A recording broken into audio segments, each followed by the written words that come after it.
How do pop-up matcha drink stands organize their workstation? They organize it into clear zones for storage, preparation, mixing, serving, cleaning, and waste.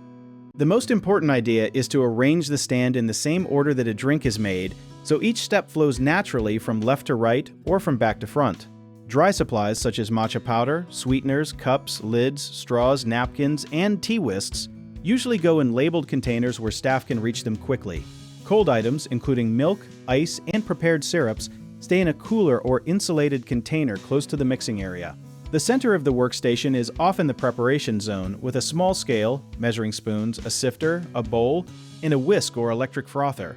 Matcha is commonly sifted before mixing because tiny lumps can trap dry powder inside, making the drink taste bitter and uneven. A useful detail is that many stands pre-portion matcha and syrup during slower periods, which makes busy service faster while keeping every drink consistent. The serving area should be separate from the preparation area, so finished drinks do not touch dirty tools or unopened supplies. Staff should also keep a hand washing setup, sanitizer, paper towels, and a clearly marked waste container nearby, while checking ice, milk temperatures, and stock throughout the day. A common mistake is putting popular items in boxes behind the worker, which causes constant turning and slows the line, so keep the most used supplies within one easy reach. Another mistake is mixing matcha directly into cold milk because it often creates clumps, so first whisk it with a small amount of warm water before adding the other ingredients.